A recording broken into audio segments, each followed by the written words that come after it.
Alright, hello lovely people, I hope you're doing good. So, I hope you've checked out parts 1 and part 2 of Leviathan. We are now on the final part. We're going to finish it up in this video. This has been a goddamn crazy train ride that I have been fully freaking on.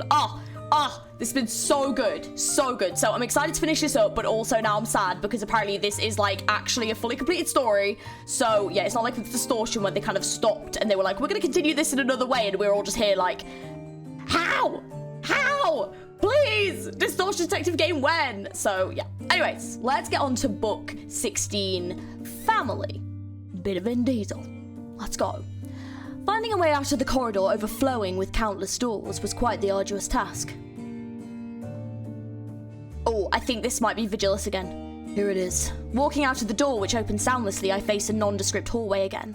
I wondered if Garnet had successfully found the laboratory and joined with the others. I just remember what happened. Karma is on its fucking way for some people today.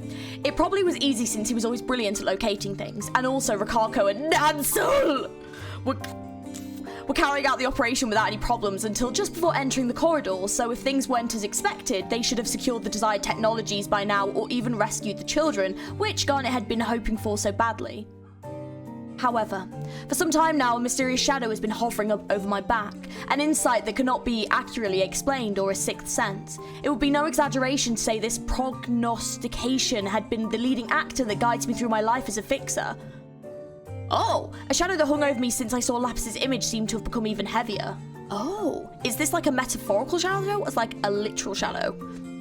At the office, I determined that the shadow was probably Garnet's. Even if I could not determine with what certainty or whose light had created the shadow, I could at least guess, though the majority disagreed, which was ultimately the reason why I took Garnet on this mission.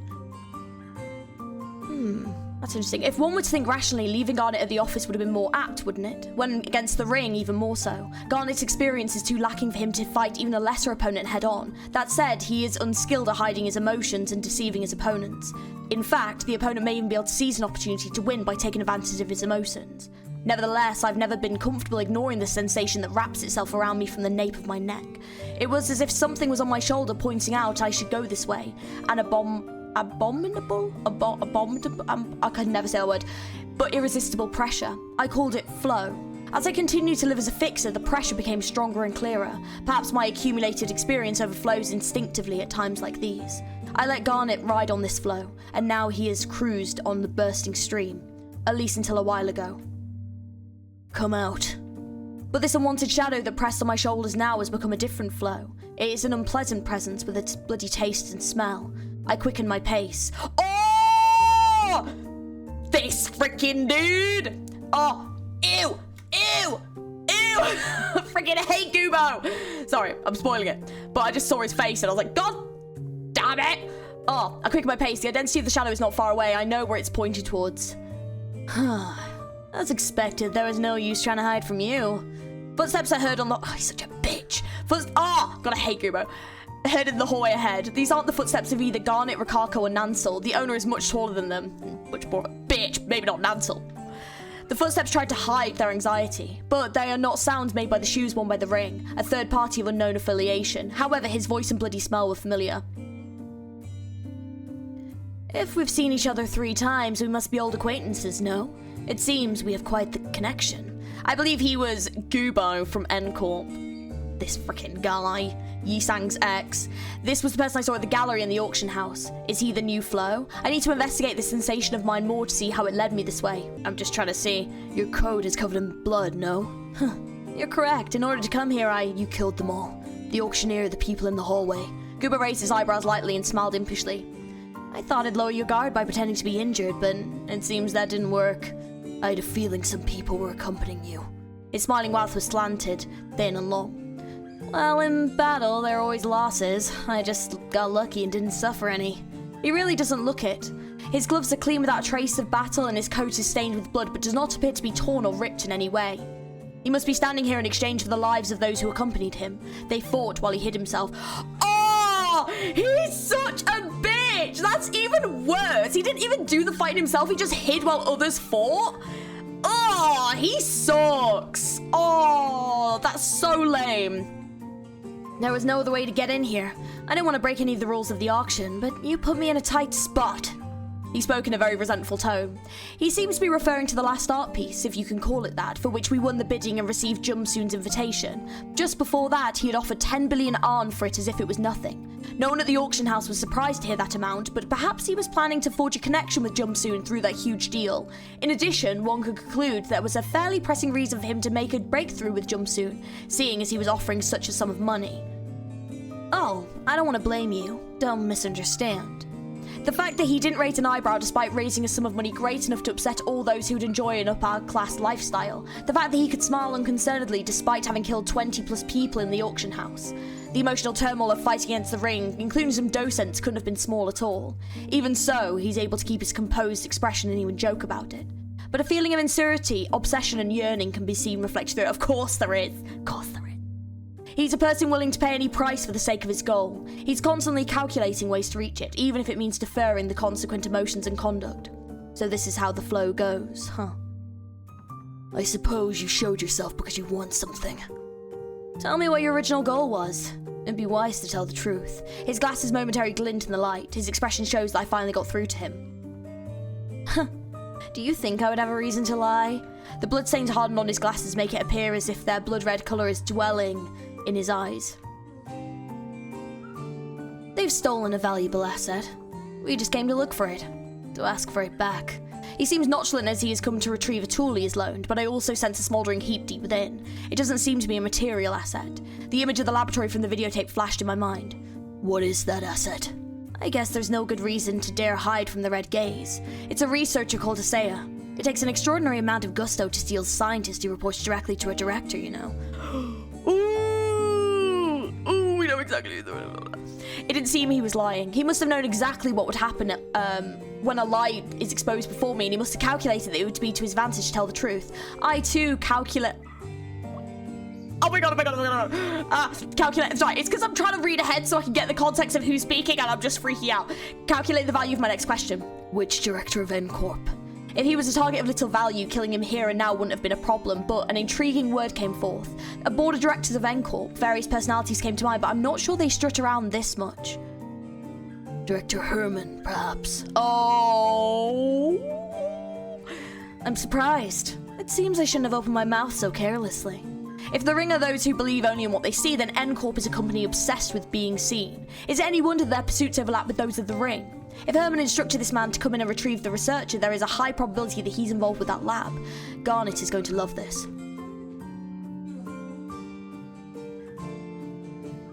Are you trying to add a new feature to the suicide vending machine? Ooh, interesting. Gubo's eyes narrow. It's difficult for me to say more. It seems like you know anyway. I was gonna say, is that the... Just hang on. Is that the concept incinerator? Is that what that's on about?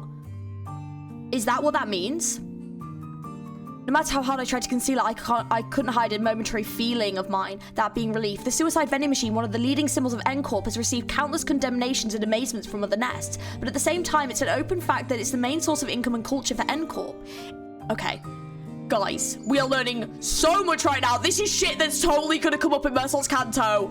Oh my god. It's impossible to estimate how many people move from their nest to N-Corp to use the suicide vending machines. It's still considered to be a unique structure only of N-Corp. Right.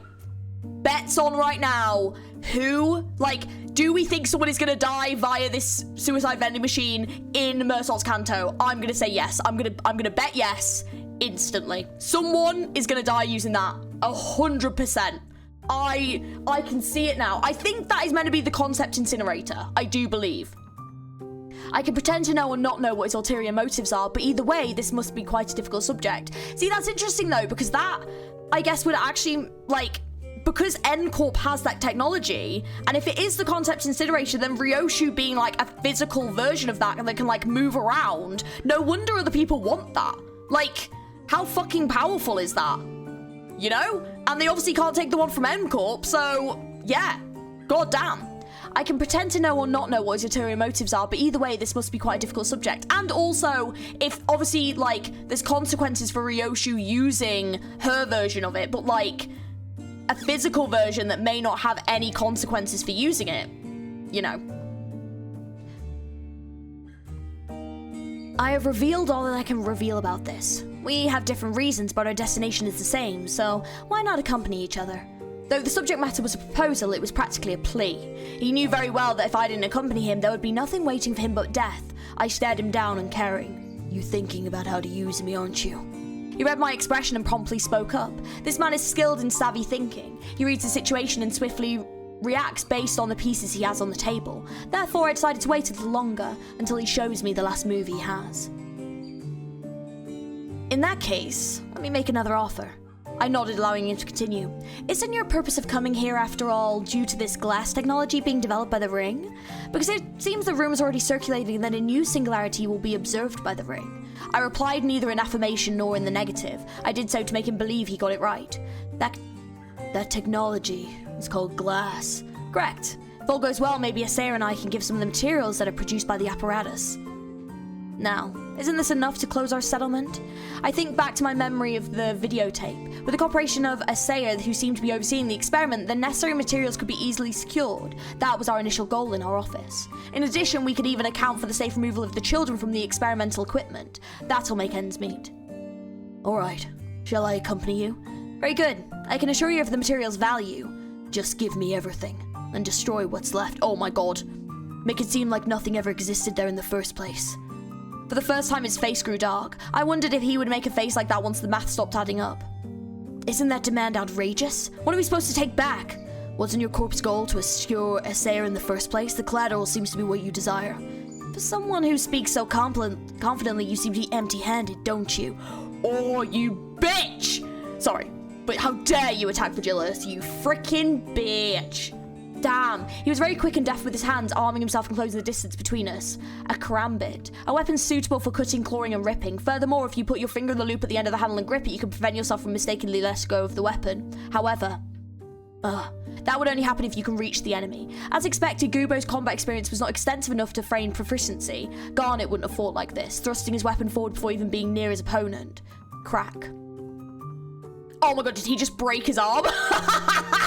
Take that, Gubo, you bitch! Do you know what, though? That actually makes a lot of sense, because I always felt that Gubo was, like, a really easy fight in Kanto 8. Like, I felt like that fight was, like, so easy compared to some of the other stuff that we had dealt with. And it makes sense, because Gubo isn't massively combat trained. Even with Ego Gear, he wasn't massively combat trained. So it makes a lot of sense, actually. I guess he is a scientist, you know, like, before anything else. So, yeah, that is interesting. His arm, thrust out unskillfully, was no different from an ingredient prepared for easy cooking, and the joint, broken as naturally as flowing water, eventually dropped his weapon to the floor. His pupils narrowed as if he hadn't calculated this scenario, or perhaps he was gasping in pain.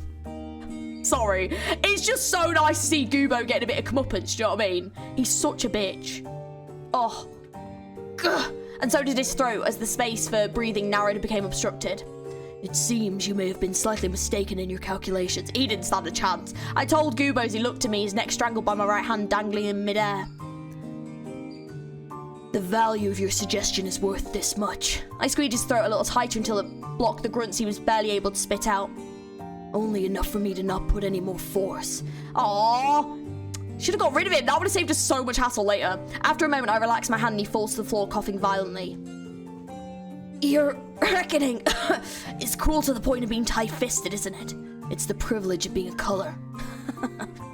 Only joking. Now then. You don't even know where the location of the laboratory is, and I'm quite sure the price of my guidance will be substantial. Gubo was stroking his neck and straightening his wrinkled collar stared at me. You already knew? Yeah, so just follow me quietly. It would only be polite for those defeated in calculations to surrender. I'll do as you please. Only mine for Gubo's footsteps echo in the corridor. There was no sign of anyone. Gubo tried to talk to me, perhaps not liking the atmosphere. Incidentally, did you let your colleague go to the lab first? That being the kid who eyes went like saucers when I stated my amount. Yeah, he ought to be together with my office's family. Family? That sounds good. It's also a word that doesn't fit you terribly well.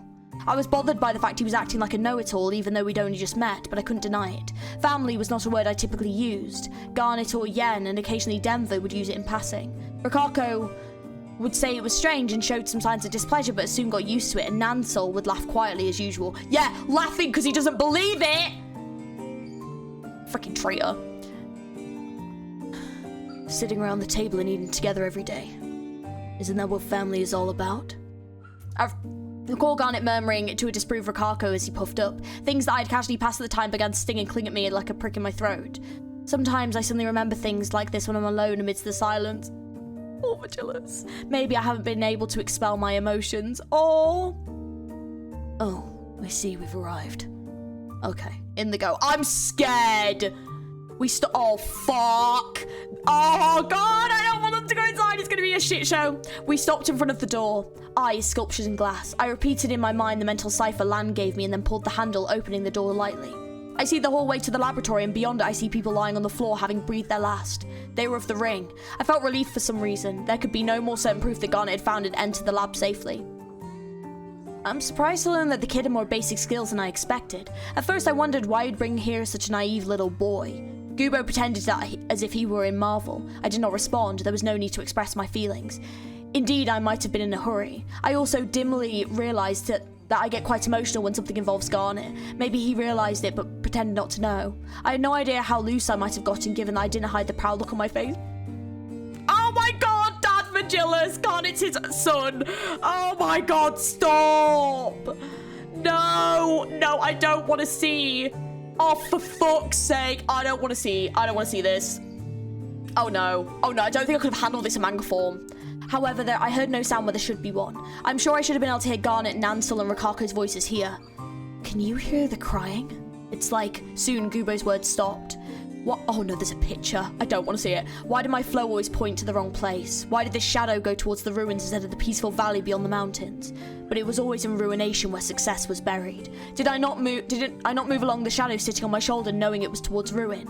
Perhaps I thought it might have been different this time. The Garnet shadow would never have become this dark. Is that the family you mentioned? No! Dude, it's so sad! Cries are bubbling up in the laboratory. Oh my God, look at his fucking face. Abysses were crawling across the floor that could only be found in the outskirts and ruins. It would be better to give up mentioning any of them further. And in the centre of it all, there was a red jewel shining alone. Where have I seen this colour before? The colour that covers the sky when the sun sets over the mountains in the west? No. The colour of a bruise on a shredded chest? No. It's the colour of a fruit that ripened and ripened until it finally burst open. There lay Garnet. I knew it without gazing at it, without peering into it. That Garnet was in that gemstone of a colour exceedingly similar to that of my name. I wonder if the infallible gravity pressing down on you was too much for you to handle. The faces of the children waiting for their presents at the orphanage suddenly came to mind. At some point, my flow stagnated.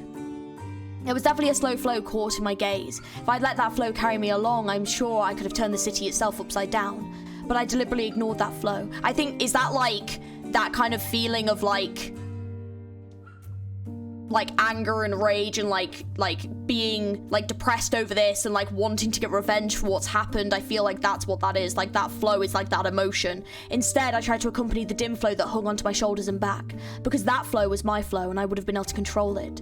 And because that flow but brightly coloured flow and I was so different in nature, perhaps I led the shadow towards the bright, it would be filled with light. That's what I thought. However, shadows are only black and they can never shine white by any means. After all, shadows are created by blocking out light. Thus, this time too I arrived at a ruin, a corner of hell.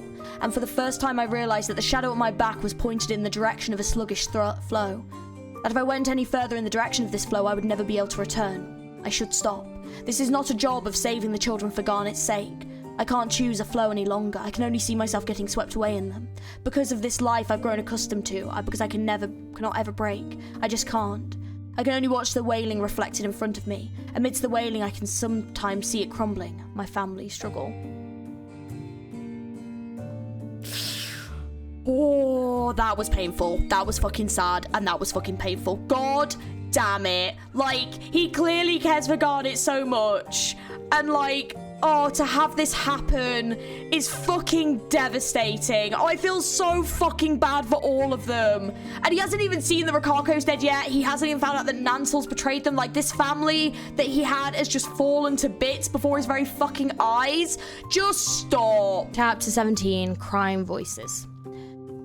There was a cry rising from within. The beginning of every human being is also a cry. Just as in the old tale that speaks of man's expulsion from paradise for committing the sin of coveting the forbidden fruit, mankind once again weeps as we are burdened with life.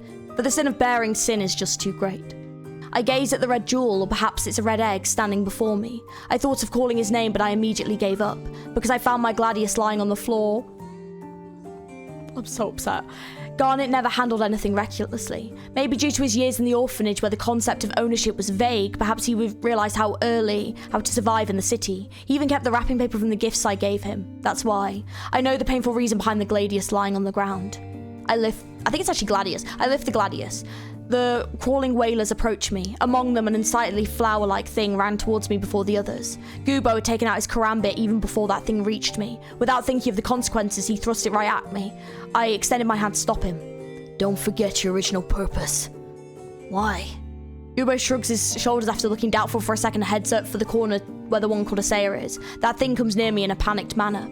It opened the gaping hole that seemed to function as its mouth and appearing unable to resist. Sorry, my mouth was blah blah. I can't speak. Appearing unable to resist tasting anything that could fit in there, it seemed like it would continue roaming about the past, present, and future. I could hear the clicking sound of its teeth, where it's clustered in a thin layer. Surrounding the teeth is a bundle of threads clumped together like dandelion flower seeds, but they are not pure white, but a grey that has forgotten sunlight. Perhaps these flower seeds will never soar through the wind. They're too heavy to fly away like cotton wool. However, if I cut open with the gladius, they would easily disperse, but what use would I have for a decapitated head? Heightened thermogeneration. Heat increased to the utmost levels. When the temperature had reached the point where the smoke could be seen, I inserted the scorching blade into its mouth, as if waiting for its countless fangs rushed towards my hand. Yeah. Oh. However, not even the tip of a single tooth reached me. A strange moaning sound sounded simultaneously to the searing heat, and a terrible burning smell spread. The red-hot gladius appeared to have sealed the mouth of this greedy one, yet the eyes of this thing still looked directly at me, and its mouth, which refused to close, constantly prodded at me. This thing doesn't know how to give up. It has no patience. It's only filled with the desire to chew and swallow. As I pull out my gladius, a bloody sensation fills my head. My vision is disturbed by the cries, and the memories of the past rush between the cracks. When one lusts insatiably after riches, nothing will ever suffice. Denver was the first among us to realise that fact. After many nights of extreme hunger to the point of fainting, Denver had become a vicarious whirlwind. Driven only by desire, she leaped forward and unconcerned if it caused all the roads she traversed to crumble. Such feelings of self-pity had pushed her into the garbage dump, along with the chicken bone fragments that had one day been her meals. I'm not so different, no. Perhaps I was even more miserable. For the sake of the children in the orphanage, to protect the office, to endure on my own, I repeated numerous excuses as my reasons and turning points, but I, and her too, simply wanted to catch something and eat it whole to make us feel alive. We were all hungry. We were too busy forcefully trying to satisfy our desires, sinking our teeth into somebody's flesh, consuming it without being able to digest it properly. I'm no different than I was then. I peeled off a piece of flesh and tangled in the gladius. The red gaze. You don't seem to know, do you? I looked towards the voice I heard and see Jumsoon gasping, barely able to stand. Wounds could be seen all over his body. Was he pressured into the struggle during his fight with Garnet, or did the crawling whalers stubbornly cling to him? That thing's true identity. Shall I tell you what it is? I silently approached Jumsoon. It was all too obvious that he was anticipating me. His eyes watched to see if I would fall to my knees in anguish in the face of despair. However, another whaler tried to close the gap. I twist the handle and make the blade burn hot red. It has several feet attached to it, bare feet. They're completely swollen as if it had wandered from place to place. Oh no. On its feet, an unusual piece of cloth clings to them. It's a fabric with a jumble of blue and black patterns. I'd seen that before. I'd seen it in a child in the orphanage wearing it to hide a large scar on her ankle caused by broken glass. It belonged to a certain child from the orphanage. With displeasure, I'm reminded of that day. There was one day that children always waited for with bated breath. On that day, they were lavished with gifts and blessings simply because they were children. On the day before it, the children were unable to sleep properly. I'd always wondered if weight of anticipation was tacked onto me. The weight of the massive packages I held with both hands never felt particularly bad. Garnet later told me that the reason the kids waited so impatiently was not to receive their presents, but to see me become particularly generous in my laughter on that one day.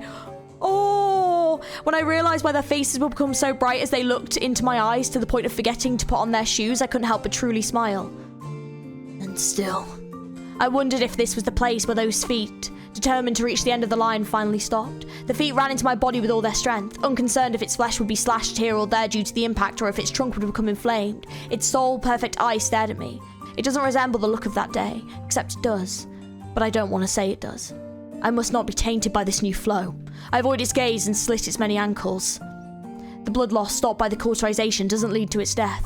Instead, it slumps down and cowers, yet it never stops crawling, so it can reach me. Its cries echo throughout the room and the lumps of flesh writhe senselessly. A warm, raw feeling travels down my fingertips. This time too, the cries pushed me far, far into the past. On my first visit to the orphanage, I was still hesitant, and then one of the children suddenly came up to me and grabbed my hand. "Wow, mister, your hand is so rough." The tiny palm touches the back of my hand without hesitation. Though it was covered with blisters, the soft warmth that showered my hand was exceedingly warm. That was when I recognised how much I missed that warmth. I wanted to huddle together and dwell on that warmth all the time, even if I knew that it was nothing more than deception and hypocrisy. Why?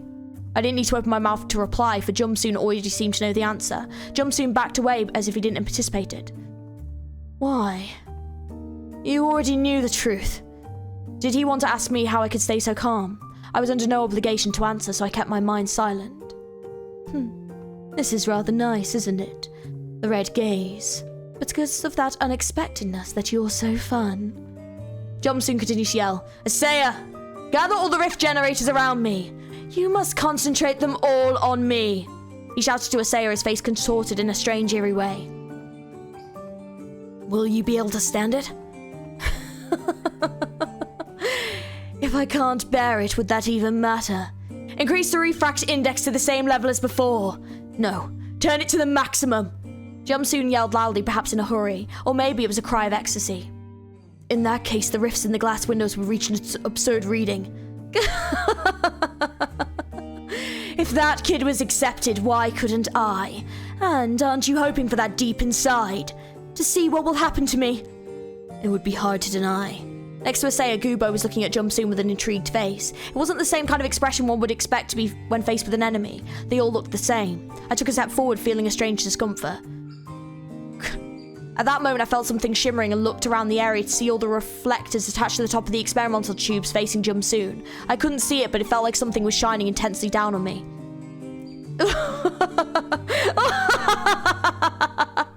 In that strange light, Jumsoon looked as if he was ushering in pure joy and happiness. This expression did not change even as a thick, taut shell emerging from who knows where's enveloped him. As I was bewildered, carelessly unable to move, another crying voice initiated its approach. The water in its transparent torso was making a sloshing sound. It seemed that only the course it would take would be to sink into the mire, having given up on its flowing. However, it seems to have difficulty controlling its sinking, spitting out the water in its lungs. The water comes rushing out to the floor as if sighing. I burned its mouth shut. Now it can't spit out anything anymore. A damp sensation crawls around my body. Memories of bygone days, similar to before, become flooding in, undulating like waves. I spent a lot of time alone. Being a fixer is akin to building a wall brick by brick, all the while trying to rise above it on your own. In the end, when the day comes, you'll have no option but to become a pawn in someone else's schemes. There'll be no one willing to take your back. That's why you'll have to build the wall by yourself. For that reason, I often had to close my mouth, ears and eyes. I saw no need to cast a personal gaze on a world where ill fates are overlooked. I didn't want to put my heart into something that could crumble at any moment, and so I sank. Perhaps the only reason that stopped me from drowning was Lapis' sudden visit to the orphanage. When my mind regained its senses, Jumsoon's egg form began to wriggle and change into something else. An indigo eggshell twisted and swelled here and there, gradually taking on a human shape. The shell grew hard, shiny white scales covered by numerous dots of the same colour as the eggshell. Then a slimy, thick tail sprouted out of his lower back, completing the guise. Ugh! A speckled foot crushed the thing in front of me. Pouring out of it, together with water, was a hairband outfitted with a cherry fruit ornament. Suddenly, I felt something cold around my face and neck. Water droplets come forth, falling to the floor. They weren't intense like the ones that dangled around Garnet's eyes. There was no sobbing, only a constant stream of light rain. Oh, bloody hell! I caught a husk that encased Jumsoon was hanging onto the machinery, an indigo blue shell. Jumsoon had broken out from within and now began to step forward step by step. So, has he become, like, because this kind of looks more like a distortion, right? Like, that's what I would say, but, yeah. His body was speckled with countless dots, in the eyes that glazed over, in the tongue that flicked around arrogantly, even his internal organs were covered with them. I don't think I've ever seen anything so strange. What happened? The universe conceived me once more. A simple question clashes with an incomprehensible answer. Oh, bloody hell. Jum soon walks. Beneath his steps, a black puddle forms in the shape of a dot. It wasn't like the spreading of ink nor the adhesion of paint, but if the dot was engraved onto the floor. As soon as one of the crying voices grazed one of the dots, it instantaneously burst open. Does the body explode when it touches those dots? It was only for a moment, but I believe I saw its body become covered in dots akin to something with nettle rash. Either way, you'd probably been able to finish a single word of warning before you touched them. Furthermore, I proclaim that only I can expand the universe in pursuit of beauty. Jumsoon's arm drew near me in the blink of an eye. Still, I reflexively thrust out the gladius in the attempt to lop it off. Surely for Jumsoon, this struggle against me was his very first. Oh my gosh. Dude! However, he was already used to it? Oh! Did he, like, find a version of him in a mirror universe that fought Vigilus and took the form of one that maybe, like, won? Fuck! He seemed to already become acquainted with my method of attack quickly. Even if he understood it beforehand, he moved as if he saw my attacks firsthand. It had only been a few minutes filled with several skirmishes. I realised that this sensation was not just a coincidence. I chose to switch from slashing to piercing during our engagement. As I focused on aiming at his vital points, I supplemented my attacks with the use of Shin. However, Jumsoon once again grasped the essence of my piercing attacks and immediately countered them. 34 times. That was the number of times I died when you pierced me here, in the artery. Jumsoon said as he pointed at his chest. There was a big dot in its centre. That was one of the areas I was focusing on. It's the most essential vital point that leads to death in seconds once hit. 46 times. That was the number of times I died when you pierced me here. Jumsoon pointed at his neck. And as soon as I tried to maintain the distance between us, you would throw your sword with a ring of light right here. Jumsoon pointed at the spot near his thigh. He listed every vital point in the order I preferred to aim at them. If my attack against the heart is blocked, I will go for the external carotid artery that passes through the throat, and if that's impossible, I will follow with a slash to the large posterior tibial artery in the thigh. If all of these attacks are prevented, I have no choice but to continue close quarter combat. I wait for an opportunity to hit the wrist's radial artery. Of course, I'm sure this is his first time I fought against this person, yet his actions are words. Do you see? All of these moments are displayed throughout my body. The hues of several worlds have filled me with experience. Jumsoon spoke in a composed voice as he swung his leg. The unsuspected trajectory allowed for his leg to lightly scratch my left arm. Then the dots on Jumsoon's body spread throughout my body. I hadn't expected an explosion, but... Oh, you there? In my field of vision, Lapis was here. My back was bleeding before I knew it. There was a thin knife, oh fuck, stuck in that the Lapis must have stabbed me with just now. That kid always appeared unnoticed when I would deliver presents with a merry smile and candy in her mouth. At those times, she would always write something ridiculous on a piece of paper and stick it on my back. Now that had become a sharp weapon. Why did you do that? Lapis's question pierced through me, deeper than the blade. The question was vague, but I understood its intent. I was the one who killed those children's parents and sent them to the orphanage. I sensed Lapis's surprise attack. There was no way I couldn't have avoided it or fought against her, but I chose to ignore the tingling pain of the thin blade that had stabbed me. But I couldn't ignore that. You gave everyone presents. Sent money every month. Did you get consolation from that? No. No consolation was to be found. Maybe I was wishing for this day. Instead of staring at the gift in my hands, I looking at your expectant eyes for the moment of realizing you had a piece of paper in my back. I wanted you to stab me in the very same spot with all the force you could muster. As I pointed at the corpses of your parents with the same blade that took their lives, I wondered if the only way to heal the wound was not by whistling and rolling candy around your mouth, as you've always done, but with the edge of a thin, pale blade. Mister...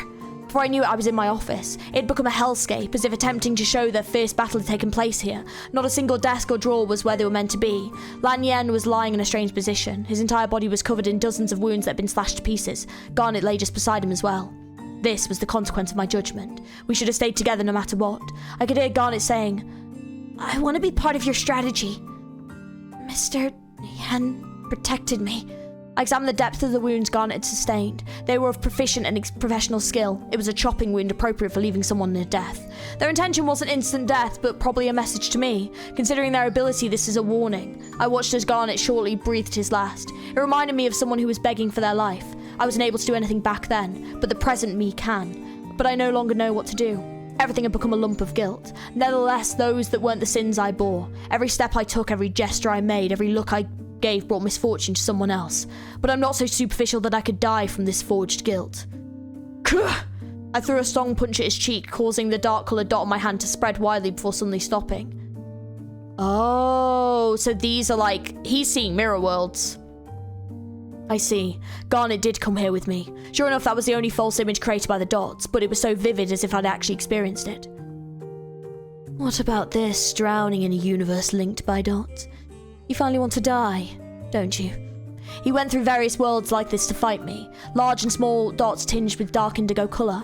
When I looked at these, they seemed to be those faraway worlds themselves. Those dots covering Jumsoon must have served this purpose as well. You. That's it. All those varied dots, coming together as ecstasy.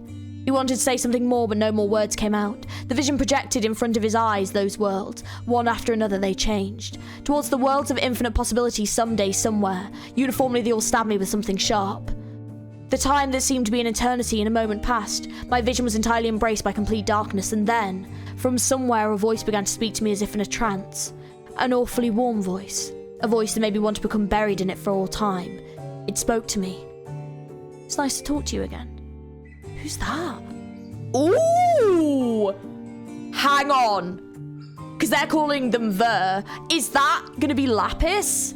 Oh. See, I felt like this was a really interesting insight chapter into Vigilus. And Vigilus getting to see the mirror worlds, like how Vigilus actually was feeling, that level of guilt that he felt for actually killing the parents of the children, but obviously wanting to make sure that they were taken care of as well, and that he treated them kindly and they gave him kind of love and this warmth back that he was really missing, because clearly he's really tried to like push his emotions down, and he tries not to let himself get led by emotions, but clearly that he is feeling a lot. He just tries not to express that. And we even see that in Limbus. Like, he really does try not to express his emotions so much. Like, it's there so much. But I'm curious if this is going to be Lapis?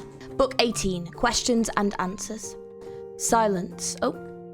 There we go. Silence. I haven't felt such utter stillness in quite a long time. In its midst, the voice of the one who proclaims itself master of this space is clearly heard. It shimmers as if smothered in light. Who are you? Only after I forced those words out did I realise that it was a pointless question. Also, sorry if you haven't noticed, the day has passed. Also, I did think to myself, I was like, I'm saying this, like, could be Lapis, but also, question mark, Carmen?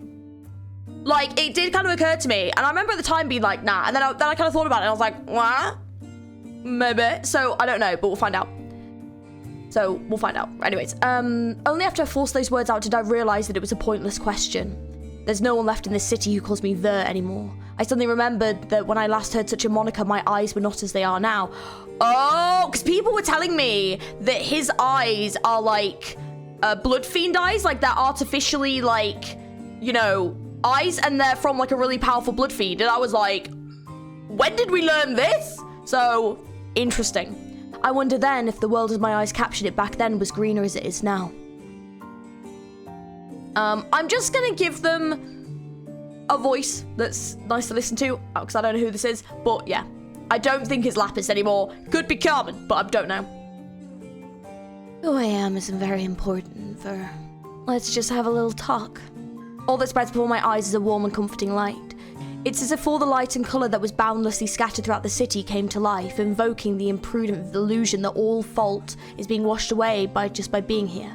Then a visage invariably came to mind, one of salvation, yet which I vividly felt shouldn't be embraced carelessly. As such, we are each other's guests. Just as I have something I want to ask you, you have something you want to ask me. While I was on the city surface, I held numerous unanswered questions.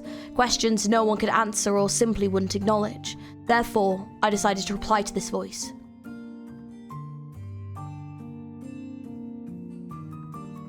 Your heart looks to be aching. The children you couldn't save are swirling around in your head, aren't they? Replying was unnecessary, it seems.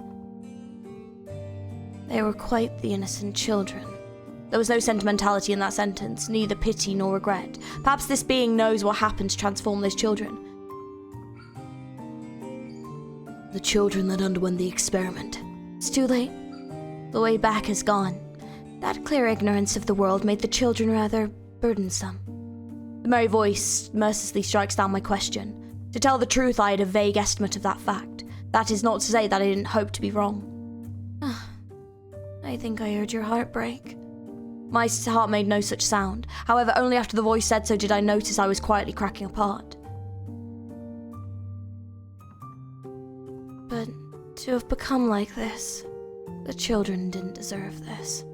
Yet then the warm yet unfeeling voice clasped me as if in a hug.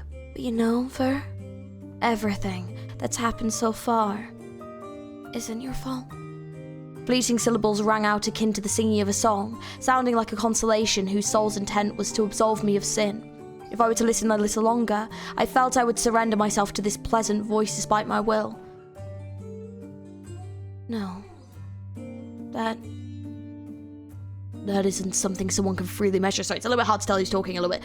As the worlds revealed themselves one by one, they were always tightly intertwined. By the time I came to my senses, I was grasping a great lump of guilt in my hands, nothing discernible within. So I held a part of the city in me as well. Ver, consider this. The orphanage's children who have turned into something that is no longer themselves, and even the young fixer who wished to help you is entered into a cocoon. The situation may look grave, but compared to everything you've done, it's really just a minor incident. And yet, why does it hurt you more than anything? The voice saw through my facade. It viewed life I was living, never properly opening up to anyone. It observed all the roads I followed, even from the times my pupils held no blood. I began to recall all those paths. The people wailing, begging for salvation, some buried before even being able to scream, collapsing buildings and all the lives whose blood was shed. However, as a matter of fact, there existed a warm expanse of light, the complete opposite of everything that came before. It surely was the light I created for myself, where they waited for me, where voices of delight and excitement were heard instead of wailing and yelling. I see. The orphanage was your hope. The voice found its answer. You have always considered the city to be wounded, but the stains on your hands won't be washed away, and you'll continue to be the one to keep the blood flowing through the city from drying out. Yes, the foul-smelling wounds of the city run deep, but they have been festering for a long while. I knew how to cure this city, but... This is so Carmen, right? But the road... Sorry, I just totally broke the image. I was like, fucking hell, this has to be Carmen. Which means Virgilis knew Carmen. Oh my god. But the road to achieving that goal was so cruel that we would have to spill more blood than was already spilled. You, awkward and kind as you are, have buried that road deep within your heart. But there exists a method to make this road gentler. So you found it, without having to dirty my hands yet. Children who may be able to change the city in your place. The orphanage was my very own limbo, my place of redemption. Despite never having informed them of my sins by stirring up virtuous attitude within me to the same height, my frozen heart melted like snow. Sprinkling water and fertilizer in your spare time, making sure the sunlight properly comes in, and there are no insects to bite them. The voice spoke as if it was doing so itself. You looked after them. You, who had lived your life following your only strong flows, had your eyes only on the potential of what was a feeble flow at best. Yes. As you say, I wanted to plant seeds that even if feeble, had potential. They were hidden in a remote corner of nary a ray sunshine needed. However, just because something is unseen does not mean it's incomplete. Thus I looked after them, like growing a tree. I wanted them to live on my behalf. If I could get them to live with the heart I couldn't have, I was sure that even the faintest flow would grow into the sturdiest. However, did I really think the orphanage could change the city? No, Ver, you knew it couldn't. The children were just pieces of paper to wipe off the blood from your hands. Indulgences you yourself printed. But now, they have all been ripped apart. Its tone changed from what I believe was meant to be sympathetic, but it simultaneously became foreboding as well. Because of that, your countless sins flooded in, and so your heart was bound to crack. However, thanks to that, we were able to meet and talk like this. Since when did I begin to experience that feeling called guilt? Since when did I lose the place where I could let my head down? No longer do I have the strength to move. Only now do I realize that this life of playing house may have been my final struggle to protect my soul, to stop the guilt from consuming me, because I know that the place I'm bound for will be too much for me. But let me tell you something, Ver. This is the place where you can freely speak your mind. So, can you let me hear it all? My heart is cracked. From that little crack, the voice saw everything. Even the blade that was hidden inside me for so long yet never stopped sharpening. That blade buried deep in my heart was revealed for the first time through the crack, both to me and the voice. We both knew what it was. What you really wanted. It wasn't just playing house at the orphanage. All you want is... You did everything for... Indeed. Something all over again. Oh, what is this? Tell me! What is it? It's been erased, fuck's sake. The shell of the city is quite sturdy. No matter how much blood is shed to push it through, it wouldn't be enough to reach the city's wounds, hidden in the most secluded of places. I, who tried to pierce into the wounded core of the city, should know this fact best. Such was your ambition, but as you continued to atone for nothing in your visits to the orphanage, it was gradually buried, to the point that not even a trace of it remains. No. Even if it became buried, it never lost its luster. That poignant wish could still cut down all something of something at a moment's notice. However, whenever such thoughts surfaced, I merely suppressed them back into the recesses of my mind. But burying it is just as painful. That wish is too sharp. It leaves injuries that deny your heart the time to heal. The voice recited agony as if it had been hurt itself. It must have been so difficult. Lonesome, suffocating to have such a lofty dream, but you don't have to hide it anymore, because everyone can create by themselves a world they consider right. A world for myself? What are you talking about? A world only for your eyes to see. Exactly that. I'm helping everyone paint their own colors on the city. Everybody's own world, huh? However, each person's color is different. They could never be nicely painted together. If such a method existed, I would have done it before anyone else. Indeed, as you said, the colors blend together in the light. Therefore, one must devote all of themselves to painting and protecting one's color. Even a laborious ordeal comes their way. Nevertheless, they must readily fight and overcome it to secure their place, even if they must fight the entire world.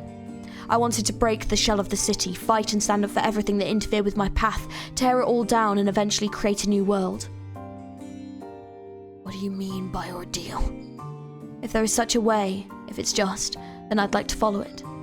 For instance, what that child is undergoing, or what the children experienced in this laboratory before their altercation. When you become aware of this unbearable world, you'll bury inside of your egg to separate and establish your... something. I recalled Garnet, who had become a red jewel. What happens once you enter that egg?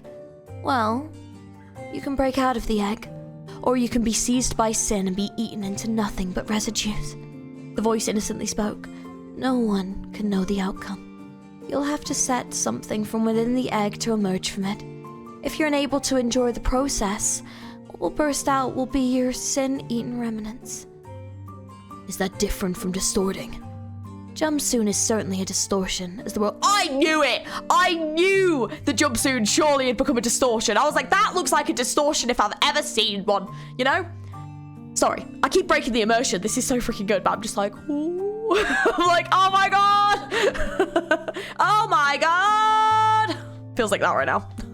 Anyways, sorry. Let me get back into it. The immersion. Jump soon is certainly a distortion, as the world calls it. But the children of the laboratory have only become a reflection of their sins. A reflection of sin. The cry of the things that crawled along the floor ring inside my head. However, isn't that strange? Since when did it become like that? Oh, actually that might be Vigilis. Maybe not. It's a little hard to tell. I thought distorting referred to the No, I think it is him. However, isn't that strange? Since when did it become like that? I thought distorting referred to the phenomenon of people revealing their colors by transforming into a reflection of their egos. The distortion phenomenon emerged after the light spread through the city. They are aberrant beings that made the city bleed, wounding even those who gather blood. The voice began to speak in an abnormally positive manner. You think so too? But aren't they twisted, broken, perverse figures? It's certainly not a normal form to take. Normal. To them, they are normal, while the world is the abnormal one. but more importantly, they have come to treasure themselves and see the world through their own eyes. The voice spoke in a dreamlike melody. However, it was dreamlike to such an extent that even their words seemed like a dream. Oh, it is common! That's about iron! Oh my god, oh my god, oh my god. It is to become self-bound by the eyes and standards to the city. However, the resulting form changes on the way that it was revealed, thanks to my junior, who has a different idea than me, joining the light. The word junior being insignificantly introduced and disregarded bothered me. It was spoken with a light and calm tone, but I feel as if it was involved in every cause and effect. How do you know all this? Unwelcome premonitions begin to gather as one. Are you the person responsible for this phenomenon? Correct. But I'm also a friend that wishes to help you make your color bloom. It must really be important for you to make people's colors bloom in people. But do you know where you're headed now? I couldn't reply. It's been a long time since I turned my eyes away from my destination, vacantly standing still. It's been a long time since I hid my gaze. Well, I've been curious about that for quite a while. Where is everyone going? Oh, maybe it's common. Sorry, I will say, like, I know you meant to read around for context, but some of this isn't giving me a great amount of context, so sorry, I am struggling a little bit with this one. Just give me a moment. I think this is common. I've been curious about that for a while. Where is everyone going? It's clear that they're repeatedly trying to go somewhere, at least. But what kind of place could cause the emergence of such ambition again and again? As time flows, people will try to go anywhere they want to. It's a matter of course. These are only my thoughts, but I think people are seeking love. Love, a word I'm unaccustomed to, bothered me. Love is thought to be an emotion of valuing another above all else, but I think every act done with the thought of loving another is nothing but a part of the process of loving oneself. Are you trying to spark a debate regarding that? No, you have to just listen, the voice said, as if lightly tossing the words, then continued its monologue. Because in the end, the only person in the world who can completely see and understand who are themselves is themselves. They cannot truly comprehend or love a person who isn't themselves. As such, loving oneself is the only true final destination. If what you say is true, are you saying we shouldn't look at anything other than ourselves? You should ask the same thing as my junior. We must struggle, but as human beings, we also should use reason, not emotion. The voice adjusted itself. So, he said, we have to fight with the most human way possible, through clothing and tools, while holding the human form in high regard. But that only pollutes the results. You don't need moderation when revealing yourself. After all, if you go through something without properly reaching its conclusion and keep going in such a roundabout way, your wish will become diluted and be forgotten all over again. Like with the present-day people of the city. Exactly. Moreover, if the tools made from the heart are broken, wouldn't my heart break in turn? That is to say, we should express our love solely with our own bodies. Your whole body and your heart collide with each other, and you come to love yourself. So I should disregard everything that isn't me. That's right. Have you always been this way? Driving those trying to reawaken down another path? I simply ask questions others have never given thought to. And usually we understand each other. I support and lend them strength so that they can continue on their new path. A friendly yet ruthless pressure. Don't look at anything but yourself and be buried in self-love. It says it will give me the power to do so. The back of my neck grew warm. Has anyone ever presented such a pleasant solution up to now? In this city where individuals are insignificant, I'm allowed to look only at me and ignore everything else. It was so radiant that I wanted to close my eyes even in their present state. However, as you say, I'm sure I'd be satisfied if I accepted. I'd feel fulfilled and content. I'd be satisfaction I'd never experienced before, but it'd be nothing more than a momentary pleasure. Even if you tried to paint the world to the brim like the distortions filled with dots for immediate gratification, you'd never be able to paint it all with such a method. It would be a thirst that could never be satisfied. Then, wouldn't distorting only prevent you from looking an inch ahead of yourself? It could be. Still. That... It's the other way around. Then, wouldn't distorting only prevent you from looking an inch ahead of yourself? It could be. Still, That interpretation is your idea in color, is it not? As for me, I have my own color and others have their own color as well. I simply inform them of more than one path. How cowardly. Sir, doesn't imposing the standards of right and wrong and judging me make you the same as one of the many city dwellers you thought wounded? Now my eyes have been opened. Obviously, there was something to be gained from the conversation with the voice. The blade that was once hidden in my heart was revealed, and I rediscovered where it was pointing and what I needed to confront. It could only be followed when all beauty and ugliness in the world held in my gaze, even when it weighs down on my surrounding. There is no point in continuing this conversation. Was my proposal not to your liking? The voice seemed to be quite disappointed. You appear to be the cause behind all the distortions. I have no real way of knowing who you are, however. What do you hope to achieve with all this whispering and background manipulation? As I told you, I believe everyone should fight the world in order to paint their own colors. And I'm a person, too. Shouldn't I something my something the something? If someone isn't able to be who they truly are, even if after I lend them the power to do so, something my something to paint the world with the colors something. When I heard its answer, I closed my eyes. Oh. So, once all is said and done, something. In the flow of something and all something will be something. An unprovoked smile emerged on my lips. I was laughing. A world where you, as if a starving beast, must struggle against everything in your endless thirst to build your own world. If I went down the path the voice told me, it would surely be pleasurable, but it wouldn't get me where I wanted to go. Thus, I have only one way to go. I tread with all the pain and thirst I've experienced till now and will suffer through again in the future, because only I can do it. It seems we're going to take opposite paths. Yes. Then go your own way. It, too, must be the color of the person you are. And so, I wear a crown of thorns upon my head, so that I may shoulder everything until my future victory. Faded laurel leaves sprout to cover all the thorns on my head, and tears of blood flow from my eyes, so I may see all the sins I'll have to bear from now on. Oh, shit! It's explaining the lore of his ego! Oh my god. So is this where he first discovers ego? Bro. Oh, this looks so fucking sick. Damn. And the thorny path I shall travel is a curtain of blood containing my karma, a crimson cloth that covers my whole being. Oh my god, that's so cool. I'm dragged down into a pit. Within are many cries, everyone's agony surging together. The pit is profound and dark, making it difficult to look ahead, but I will take hold of it and triumph. Oh, dude. As I engrave everything into these eyes, hence, I will present to the world the longed-for paradise I promised an old friend. Oh, I will fall into the hell of my karma and rest there alone. Damn! I didn't realize Vigilus was, I guess in a way, so hellbent, in a sense, on, like, fixing the city. You know?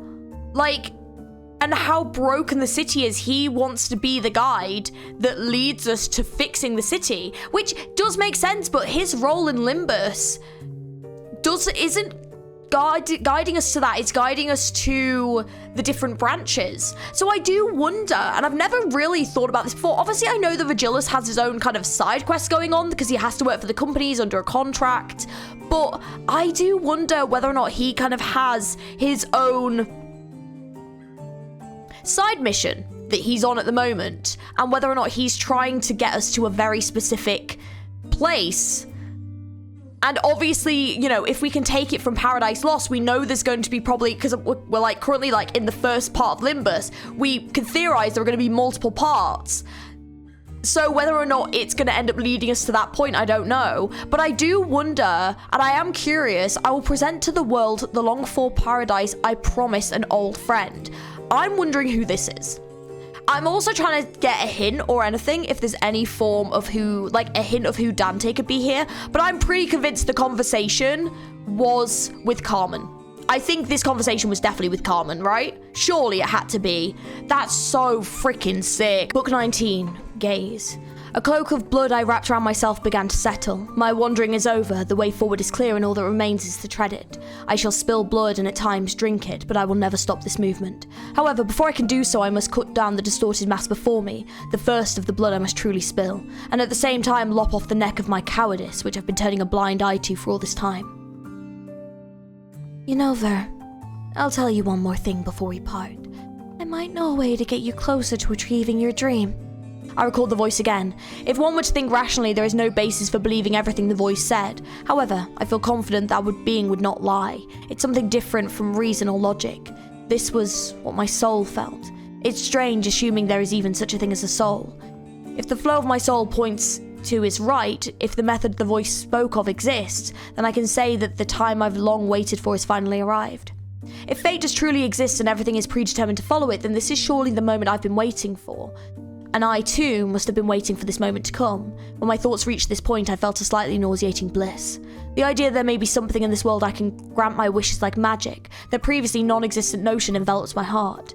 Fate has never been pleasant to me, thus I never believed in it. However, I killed many things while suppressing my heart. It appears that I felt relief from the story that everything I had done that stained my hands with blood was due to my fate. As if it was my wish, brought true by fate, guided me here. All the misfortunes I faced up to now form the foundation of this very moment. This can't be. I've never recorded this event within my dots. The distorted jumpsuit mumbled his apparent disbelief under his breath. Yes. Yes, you might have drawn a great many worlds, but it was only enough to fill a canvas, and no matter what, humans cannot contain infinity in canvas. As such, there had to be a limit to your dots. No. You died by my hand for the umpteenth time. After killing you again and again, I was sure I'd wake up, and yet it was just a repeat. Besides, there's no such thing as absolute. That's why I can advance into the future. I hope that absoluteness did not exist, but that is why hope can be cruel as well. Because as long as something is possible, expectations will arise. Because we don't know, because they might not be empty. Suddenly, a doubt arose. The voice was curious about what kind of world I wanted to create. If distorting is by nature a phenomenon brought by that voice, it must have talked with Jum soon and asked the same question. It would have whispered sweet words filled with sincerity and gentleness, telling him only to look at himself, and that would lend him strength. What is it that you hope to achieve?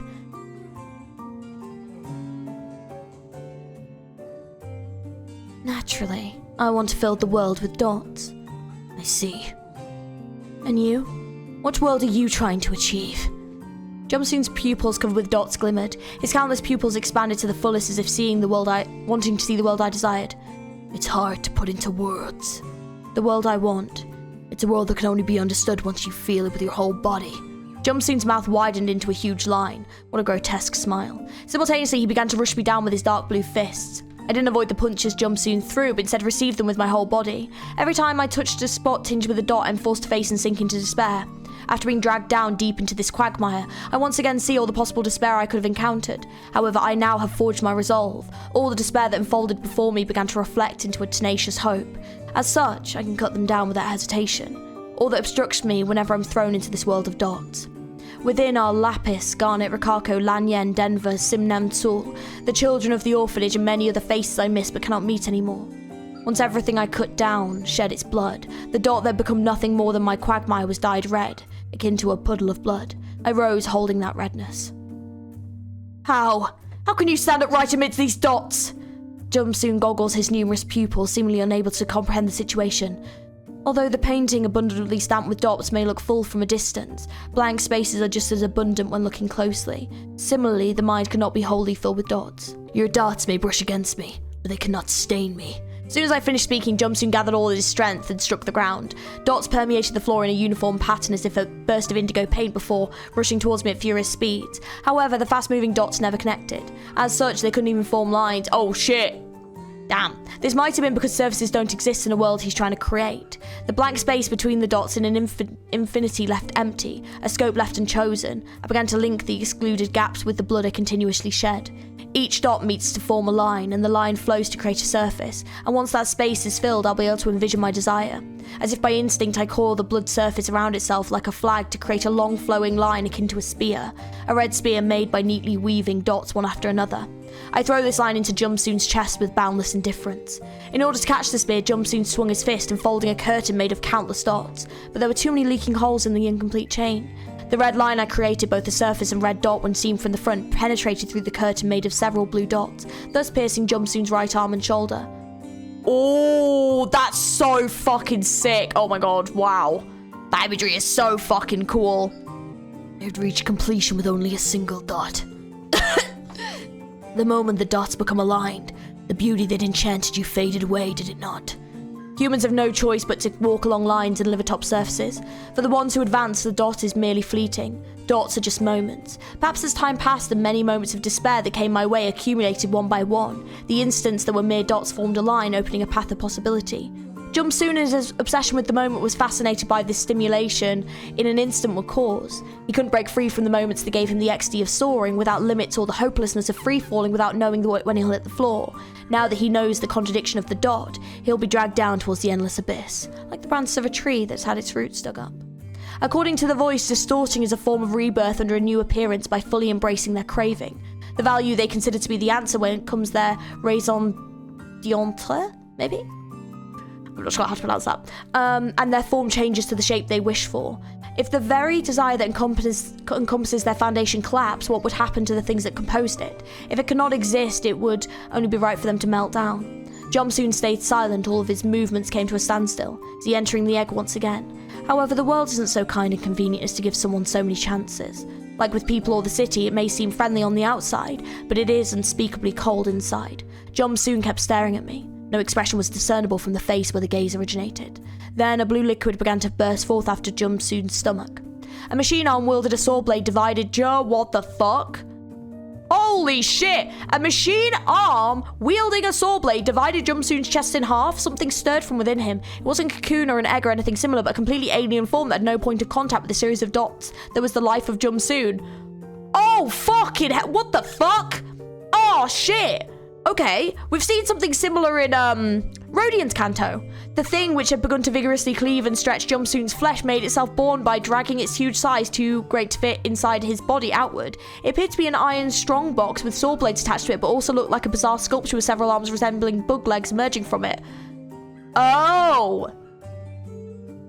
That's fucking gross. And at the centre of it, a gaze emanated from a single eye. Our eyes meet, yet I'm not looking at it. It's peeking at me. The pupil in that closed-off space is stealthily and at the same time persistently peeping at me. Immediately, a pair of saw blades spun furiously and tried to cut me down with enough force to grind even the air. By reflex, I managed to block the saw blade with my sword. Perhaps it was correct to say I managed to block it. It was unmanageable, so heavy it was hard to accurately represent in words. The saw blade spun and came face to face with mine, and blood began to spatter in all directions from the blood-twined red sword. If this situation persists, the sword itself will be cleaved apart. That by itself isn't an issue. I can always make a new sword from blood, but that would necessitate new blood to be shed to maintain the blade. I'd like to avoid that. As such, I wrap my body in my red cloak, becoming one giant drop of blood. The sword grinds even this, causing countless blood spurts to clammily drench the floor like a fountain. The fallen blood soon pools together, forming a puddle, and I become one with the blood, hiding my body within. All until... Oh, that's such a fucking cool skill. What the fuck? I didn't know you could do that. Holy shit. And... Damn! Until all the blood on the floor dries up, I'll be able to reappear anytime I want. No, to be more accurate, I had a feeling I could do so. This earned me a little breathing room. Before the blood coagulates, I have to finish assessing the situation. The eye was still looking at me. It was something different from glaring. There was a viscous greed to it. Viscous greed to it? Viscous. No, that looks like viscous. That's viscous, isn't it? Yeah, greed to it. It was craving, coveting me with its eye. Creak. While I was in the puddle, it changed its target and began tearing the things crawling into the lab to pieces. Even if they were only incapacitated, my efforts to save them had already been torn to shreds. Eventually, after slaughtering everything, it moved its eye. It turned its gaze straight to the next target. The three people standing behind one of the laboratory's shattered windows. Gubo, the researcher named Asaya, and Nansel. Oh my god. Oh, Nansel's about to get his fucking comeuppance is what it is. Oh, goddamn. As if satisfied with his observation, Gubo nodded to Asaya, who then opened the lab's back door. The corridor was visible through a slightly ajar door. Could Asaya already maneuver through the corridor? If so, he could have escaped from here any moment. He must have many reasons for not flying away, even though he knew how to open his cage. Leaving behind Nansel, who was shouting in confusion, the two entered the corridor and promptly closed the door. Do you know what? Nansel deserves that, though. He freaking betrayed them. God damn it. And now Nansel is alone. The many-legged box dashed towards him, spinning its saw blade. Nansel will now understand the meaning of this situation. The only tool he has at his disposal is a somewhat thin knife made for extracting moonstones. A traitor's blade, adequate for gouging those without murderous intent, but not fit for standing up to those who have. Nansel knows he will die without being able to put up a proper resistance. And he vaguely knows that I will try and save him from this situation. The saw blade wielding box, together with a cacophonous metallic sound closed in on Nansel until only one step remains. That is when I emerge from the blood puddle, exposing my form. I swing my bloody sword, spraying blood droplets onto the bodge. Once dispersed, the embedded drops soon condense in sharp blades to cut it apart. However, although the blood embedded itself in the box, it remained uncut, as if denying the violence born of blood. The blood dagger sticks to the iron box without being able to pierce it. But that was enough to direct the box's attention to me. Its body turns around and once again our gazes meet. I asked Nansel who was behind it. What were your reasons for doing this? His reasons don't matter at this point, but I just want to hear it from Nansel's mouth. I wonder what he had to gain from turning his back on me and the office. Boss, why did you do it? Resignation was visible in Nansel's face. We both know that we can only have a few moments before we attract the box's gaze and the situation can reverse at any time. You can survive anything, you know? I can't. Unlike the ring, you wouldn't seek revenge that doesn't benefit your plan in the pursuit of a singularity. However, I don't have the self-confidence to let myself be hunted down by the ring for the rest of my life. Was I the only one? I'm sure the others felt the same. So you thought I would let you live? No, I didn't. Saying so, Nansel showed me a weak smile, appearing to be a little exhausted. My family will. You'd kill me a traitor, but you'd never touch my family. The ring wouldn't mind doing something like that. Still, at least it wasn't the middle. I closed my eyes. Nansel's words carried a heavy weight. I'd wandered aimlessly along the road, relying on the orphanage. However, I couldn't protect even that, nor could I properly avenge the children, so I can only wonder how uncertain and risky I must have seemed through my subordinate's eyes. Not only that, but to what extent was I able to protect someone I didn't know? In the end, I, who couldn't do anything right, was the one who pushed Nansel to that choice. I failed to consider Nansel's position, and Nansel also didn't try to comprehend mine. In this world, moments of disconnect like these will inevitably occur. We thought we knew each other, but despite our overconfidence in our 5 senses, we truly couldn't understand each other. If I were to die, then I hoped I could bring you down with me, but after all, my wish for death was a desire beyond my reach too. I shut my eyes, and during the fleeting moment I took to recollect the thoughts and emotions raging inside my mind, the box had already spun around and minced Nansel's body. Oh my god! Jesus Christ! That was so fucking quick. Oh god. The immediate slaughter occurred before I was able to do anything. That thing couldn't think, only hunger. I once again hid myself in a pool of blood. Inside the dots I abandoned such sentiments as sorrow and grief that I could candidly express to Nansel. No matter whose death unfolds before me, I have resolved to walk down this path. I didn't obtain enough information from the short clash I had with it. However, I instinctively knew that this thing was the new existence, wholly estranged from the sequence of dots that the thing, life of the human called Jumsoon. Something like a distortion, and yet, maybe. It was a very weak guess. I have had no time to leisurely solve that thing's origin. The air here is cold and dry, making spilled blood harden quickly. Before that blood dries up, I won't be able to reveal my body and be trapped in the floor as I am now. The gaze persistently follows me as I shift my position within the blood, its pupils steadily chasing me. This is like literally something out of a whole fucking horror movie, Jesus. As if I knew for certain where I was inside the puddle. I don't have much blood left now in this familiar yet new weapon and armour. I feel like I'll be unable to use this ability anymore if I run out of blood, and if that were to happen, I'd die vomiting out all my blood. These tools can only be used again if I fill them with someone else's blood. Thus I have to finalise my judgment before the blood dries up. As the thing emerged from a distortion, it cannot have a completely different nature from them, therefore its existence as a being consumed by and behaves according to its desire has in the end remained unchanged.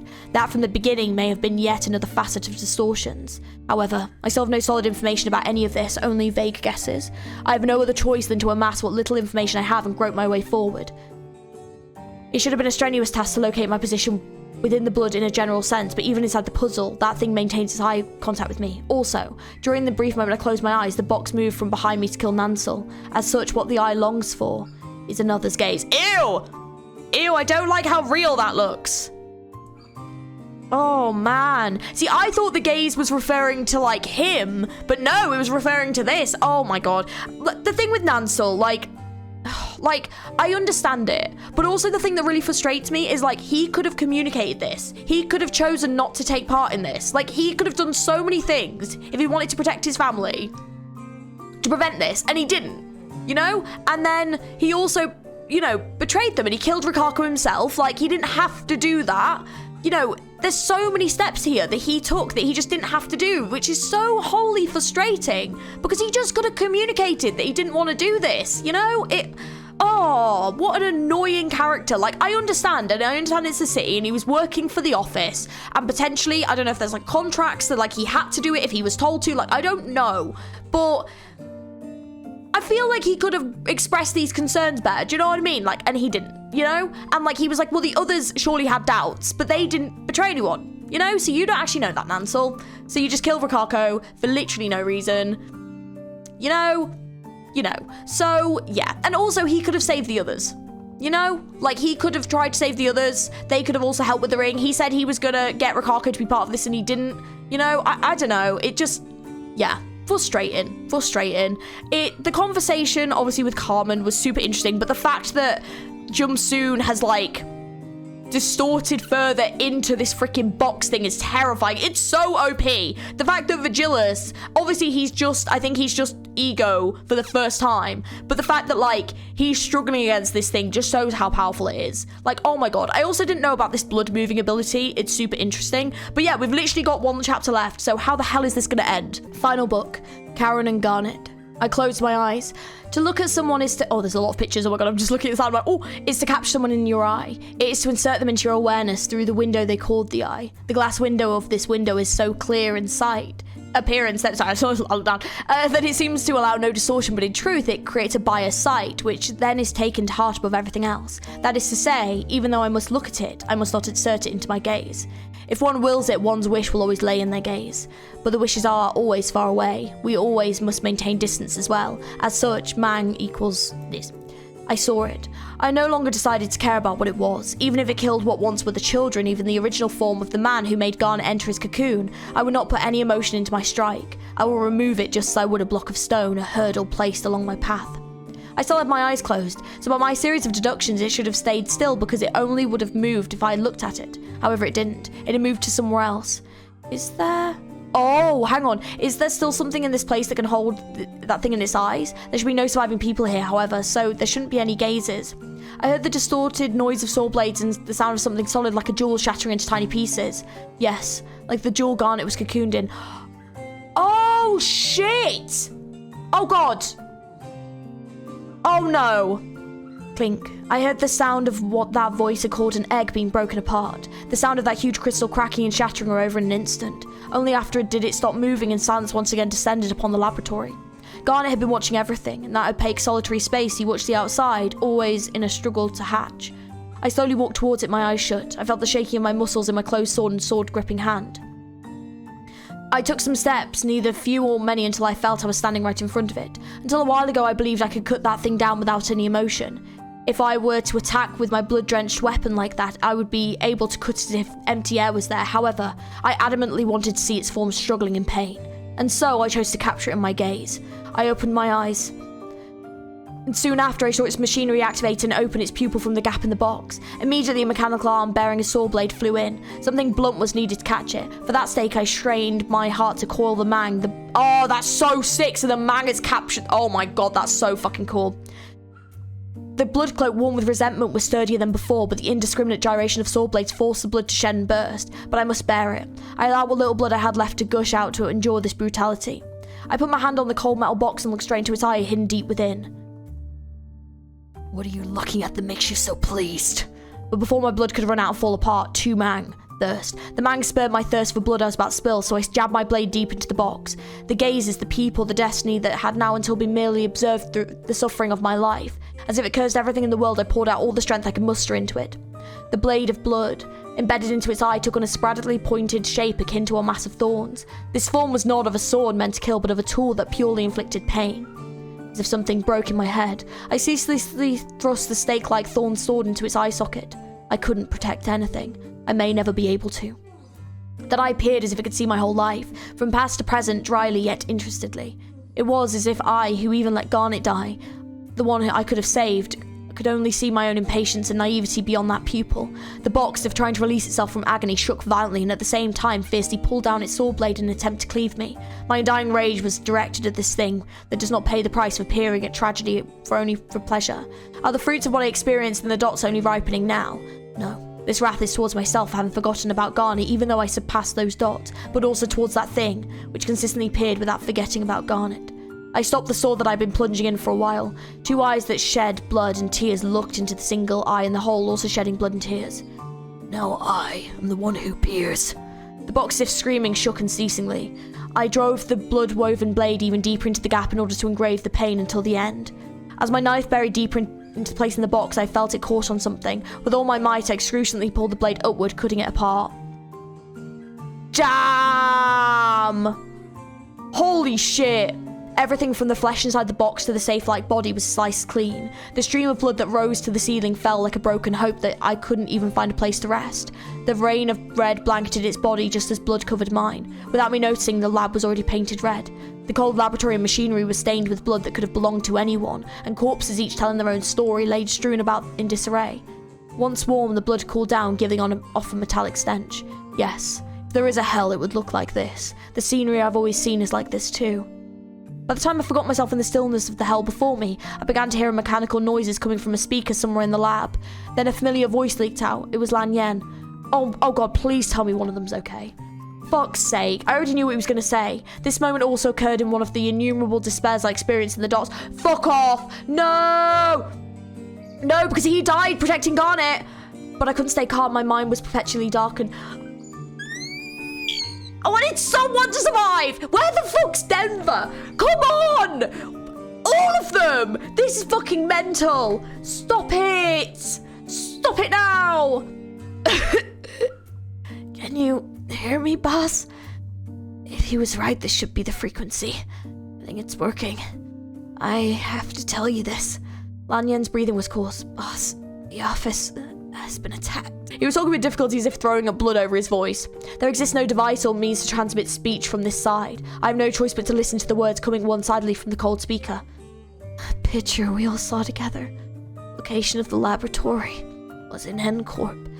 Their taboo hunters came here. They rummaged through the office. Killed everyone. Oh my god! Hang on, N-Corp! Killed the rest of the office. Oh, the next count was going to be so fucking interesting. Ooh, oh my god. I wonder if we're going to get to talk about these taboo hunters from N-Corp then. Dude, oh my god, this was the perfect time to read this because so much in this shit has linked to N-Corp that we are going to next in Mersault's Canto. Holy fuck. Oh my god. Due to my experiences in the dots, I'd already put together several pieces of the puzzle in my head. The Ring's laboratory, which could only be reached through the corridor, was somewhere within N-Corp, and the footage of their nest, where filming is taboo, had found its way into our office. Oh, fuck. However, I thought an officer of our grade would be able to negotiate with taboo hunters before their dispatch. I guess the contents of that tape were taboo of quite a high level. Since the film contained something completely unpardonable, we who saw the footage were observed and identified in turn. Once N-Corp's taboo hunters have begun their pursuit, they will retrieve the footage after disposing of everyone who had seen it. This must be the reason why Gubo, who works for N-Corp, was at the Ring's auction house. Through the auction, he would go to the laboratory built somewhere within N-Corp, hidden by the Ring in the corridor, identify its location and retrieve their researcher. The fact that N-Corp's taboo hunters invaded our office located in V-Corp's nest also mean that two wings had already finished the necessary agreements and approvals. One day, I met with the group called the Elders of V-Corp. They visited me under the guise of greetings and having a meal with me, and they spoke with the edges of their mouths stretched to the fullest. Contact us whenever you need it. We'll always be on your side, Mr. Vigilis. Understand? Weightless and empty words. They weighed the scales between N-Corp and I, and N-Corp was simply heavier. Their tedious lip surface doesn't impact the weighing scales at all. Well, boss, I'm sure you can negotiate with N-Corp's golden horses, so I'm not worried about that, but Kako, Nansel, and Denver, please, take good care of them. Through the speakers, I could faintly hear the sound of someone walking from behind the door to the room where Lan Yen was. Oh, and my special bonus. Please pass it to those three when they grow up. Contact was lost with the roar of something being broken. No more words were left behind by Lan Yen, only silence remained again. In the end, what I felt was no different from the emotions I experienced endlessly in Jumsoon's dots. But compared to the myriad despairs, this was no different from the pain of a paper cut. So it shouldn't have hurt anymore. But the knife pierced the abscess wound again before the calluses could form. I pressed down on the blood that was flowing out and endured it. No, am I truly enduring it? I may have already shed all the blood inside me and met my end. Oh, he lost everything. Oh, Vigilas. Fuck. After cutting that thing down, a small safe-like box had been left in front of me. I stood before the immoving box and quietly stared down at it. What kind of monster doesn't die and disappear but leave something behind like this? I left the box there and began to take the next step. Now that I've lost everything, I have to leave this place, cut down everything in my path and go where I need to go. Because this city needs to be punished. How ironic. Now that I've lost everything, the man who suffered the same came to mind. Oh.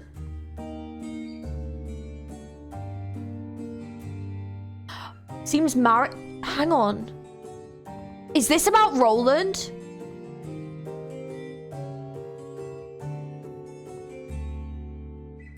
Hey, you're still living the simple life.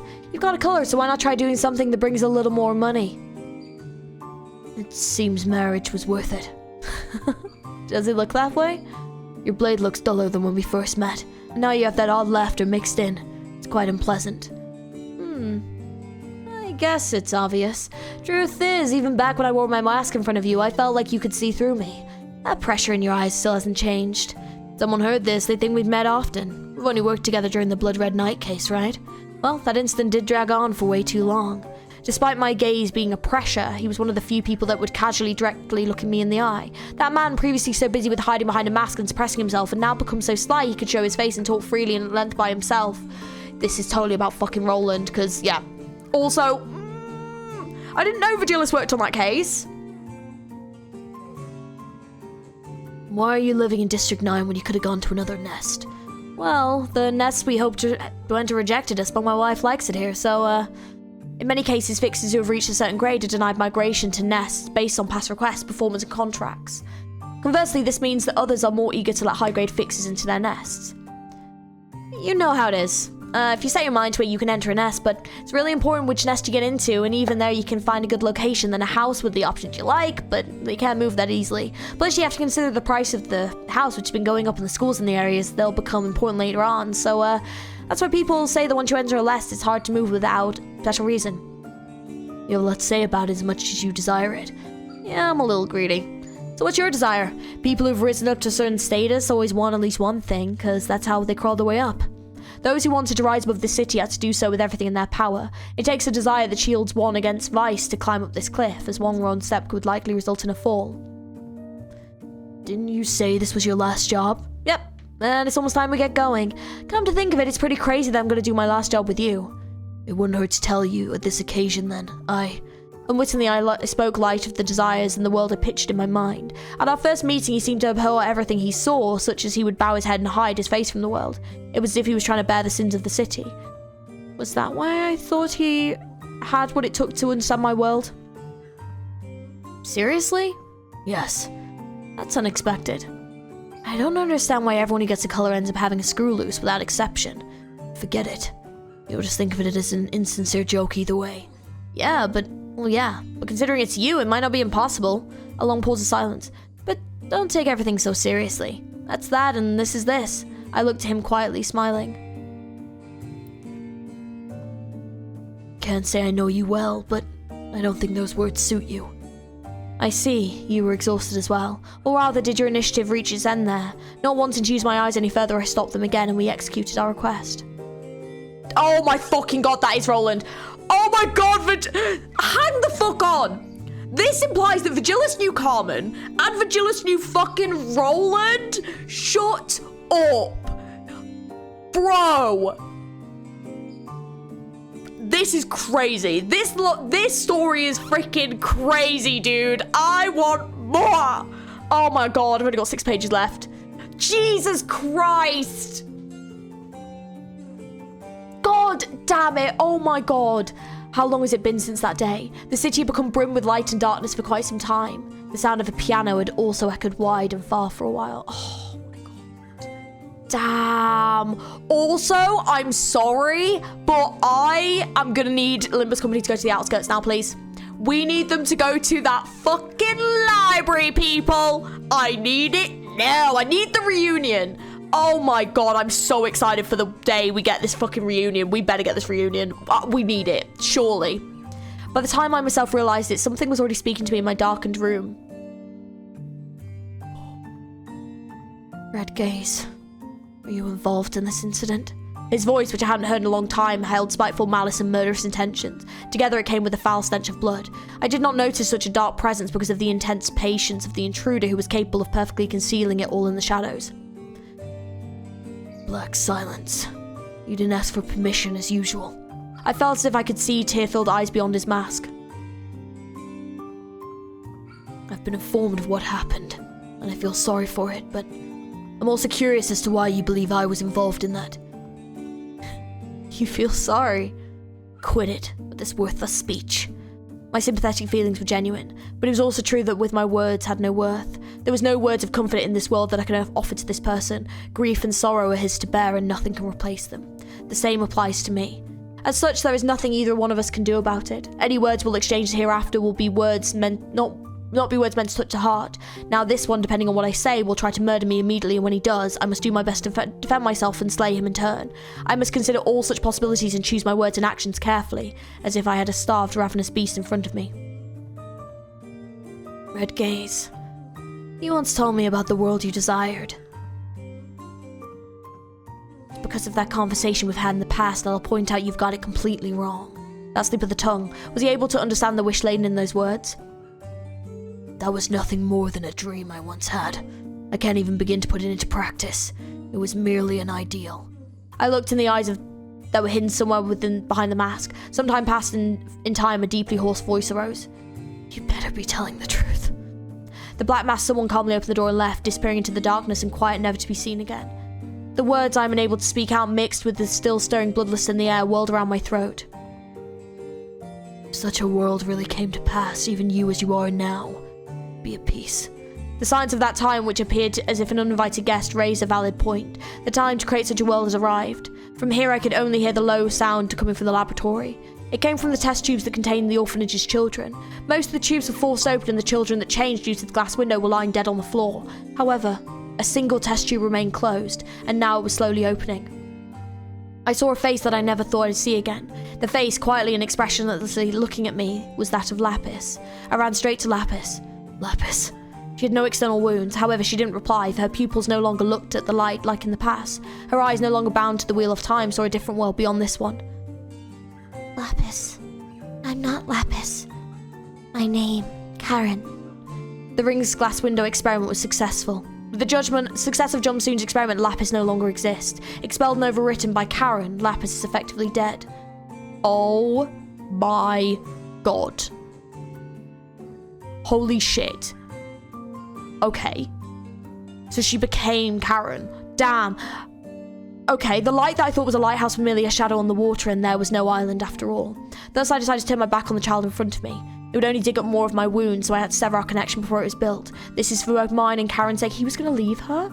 I approached the various administrative and recording devices installed in the chamber where Gubo and Nansel were. I had to print out and organise all the technical documents about the ring's research. I had to use everything available, so I paid no mind to whose and how much blood stained the data. The only thing that mattered was whether it was valuable or not. The strange child in the shape of Lapis walked to my location. Karen, hungry. Without reply, I kept collecting documents. The child, without any reaction in particular, walked to another spot. These papers hold some high valuable information. Companies and fixers who would make good deals came to mind. At this rate, I should be able to attain the power needed to take the first step. The moment I thought so, the corpses of Rikako and Nansel entered the edges of my gaze. I stopped what I was doing and moved to Rikako's front. Her eyes fallen and backstabbed, looked into the shadows. I closed her eyes. I took off my coat and covered Nansel's minced body. For I realised that Lapis, no Karen, was observing me. What are you doing? Karen, find this warm, shiny thing. It's warm. Oh, there she is. Oh, is that the fragment of Garnet's cocoon? Oh. Damn. Karen reached out a hand. It was a hand with no alertness or fear. Suddenly, the pit of my stomach began to hurt again. The pain that pierced my back, caused by the very same hand, one of the many alternate worlds, felt more bearable than this. In Karen's hand was a red jewel. The jewel Garnet was cocooned in, but that was broken and shattered by those sword blades, losing its light and warmth. Yet the piece Karen held was shining as if it was crying. Among the numerous tiny fragments, this was the only one that shined. I was about to grab the piece Karen held out, but she withdrew her hand again. Karen found it in that pile, so it's Karen's. I like it. It's warm. I painfully suppressed the emotions that seemed to be squeezing my throat. Bro, how is he not fucking sobbing right now? Oh my god. I would be so fucking devastated if that was me. Oh my god. I can feel like tears welling up. We're not quite reached that point, but I can feel it. Oh my god. Karen is curious about the name of this shiny. Do you know? Garnet. The jewel that shines red. In the end, my heart that didn't wish to exchange words slowly melted down before this child who picked up the star of the night. Why does this thing called a heart not work as I wish it to? Oh my god! Oh my god! Okay. Oh. Together, the sound of the explosion when the lab's doors was blown open. They look quite different from the N-Corp taboo hunters. Actually, it doesn't matter what or who they are. I seize the handle of my gladius once more. Oh. LCA Special Operations Team completed entry into operational position. Red has been found. The area is now surrounded by the second camp. An unfamiliar name was heard, but it didn't matter to me. They were probably just one of the obstacles in the road I would have to cut down anyway. With the thought in mind, I was about to put some strength into the hand holding my sword when... No. There's no need to shed blood anymore. Someone walked out from the middle of the armed group. A person with hair that seemed white from a distance but greyish up close stood before me. She showed no agitation. Oh my god, this is how they fucking met Faust. She showed no agitation or nervousness towards my sword-wielding appearance. Rather than calm, she seemed to be fatigued with everything. Familiar feeling. Boredom. I am Faust of Limbus Company. This is the first time I've heard such a company. But since this is a company, they must have raided this lab for its technology. I know what you want, and I can help you achieve it. I regarded it with nothing more than lip service as an employee, a truly worthless statement. Lapis and Garnet. We can give those two back to you. That's what she fucking promised? Oh my god, okay. I emotionally stared at her words. I felt my eyes tremble for a moment. I planned to walk the path on my lonesome, but the red light shining from the jewel shattered to pieces. The warmth of light offered to me by a child, both familiar yet different. That single sentence from a stranger which compelled me to turn my head, if only faintly, to the light. A faded promise from the past. They seized me, stopping me in my tracks. How about it, Red Gaze? Would you like to work with Limbus Company? I closed my eyes. Let's hear what you have to say. Oh my god, this story was so fucking peak. Are you kidding me? Damn. So, oh my god. So Lapis and Garnet are the only two from the orphanage that survive. Holy shit. And Garnet's not even survived. He's the gem, but it's giving hope that he survived. And then Lapis technically also didn't survive. She was a success story from the experiment that they did, but she became Charon. So is Charon like an old, like a Mirrorverse version, or is she kind of like a being that's been created from like merging different Mirrorverses together? Because obviously Charon, like, she has very stilted speech, and to me she's very childlike in her kind of thought processes and speech, but obviously, you know, she isn't a child. We obviously know that she's not a child, like, in, you know, so yeah, I'm curious how she's technically a success story, but I guess it's also because she didn't fall to sin and become cocooned and didn't fall to despair. But I wonder if that's because she had sent the tapes off, so maybe she held on to some part of that. And also the fact that, like, because, like, Vigilus, I think, as you can see, him in Limbus Company clearly cares about Charon and is looking after Charon, but I think his ultimate goal is obviously to get Garnet and Lapis back. Because, yeah, he was the one that saved them, and he was the one that wanted to protect them, and he also killed their parents. But, oh my god, I really hope we can get Garnet back. Oh my god, I thought Garnet was going to be dead. Also, where the fuck is Denver? That was never confirmed. What happened to Denver? It was just that last scene that we saw of her with the ring, and that was it. Is she gonna come up again? That guy that she was with never even came up again. Like, is this gonna come up again? Like, where is she? Oh my god, we know that Lan Yen died because the taboo hunters from N-Corp killed him. So obviously Vigilus, I think, is going to be slightly more aggressive in this next canto, which I'm kind of excited for. And then on top of that, we also have, like, this gem, I don't believe has been seen before. I feel like I really want to go back into Limbus Company and, like, see if, like, it's in there somewhere. Like, if Garnet's there. Because, oh my god. Dude. And then, yeah, Rikako and Nansel obviously died. And then I'm trying to figure out what they're dressed as. Are they UJAT members? They don't look like it. The dot doesn't look like it. I don't think so. I'm trying to think what a UJAT member looks like with the helmet on. I can't remember. But yeah, obviously this is definitely Faust. And interesting that his first kind of like, yeah, his first sort of like thing of her, she just looks bored. So yeah, oh mate, this has left me with so many questions, but this was so goddamn good. Holy shit, Leviathan is definitely peak. Damn, I need to see this animated. If they do an anime, I want an anime of Leviathan. And I want a Distortion Detective anime. Like, I think I'd be happy with Leviathan anime, Distortion Detective game, I think is what I want. I would also accept a Distortion Detective anime, or just continuation or manga, but I think Distortion Detective has like so much content in that I think a game would be more appropriate, because I think there's so much you could go into, and like you could do like different cases and stuff, and I just think that'd be so sick. With Leviathan, this is like a complete story that's been told, like a prequel story, so getting this animated would make a lot of sense. But oh my god, this was so fucking good. Holy shit. I can't believe he knew Roland. I can't believe he potentially knew Carmen. God damn, this was amazing. Holy shit. Just wow, dude. Oh my god, I'm so glad I read this. But yeah, I'm so excited for like the next canto. Damn, I'm so excited for the next canto. I can't fucking wait to see what's gonna happen in N-Corp. Dude, there's so much. I'm so invested. Vagilis was always one of my favorite characters. Definitely is now. I love learning more about him emotionally, and the fact that like we see him being very guarded and very closed off, and he has these little moments where he snaps and he's a bit more has a bit more emotion. But I love the fact that like he's fighting against it so hard. He's fighting not wanting to care and wanting to close his heart off, and he just can't. It's like impossible, you know. He is the ultimate dad. Oh my god, he just wants to like get his kids back.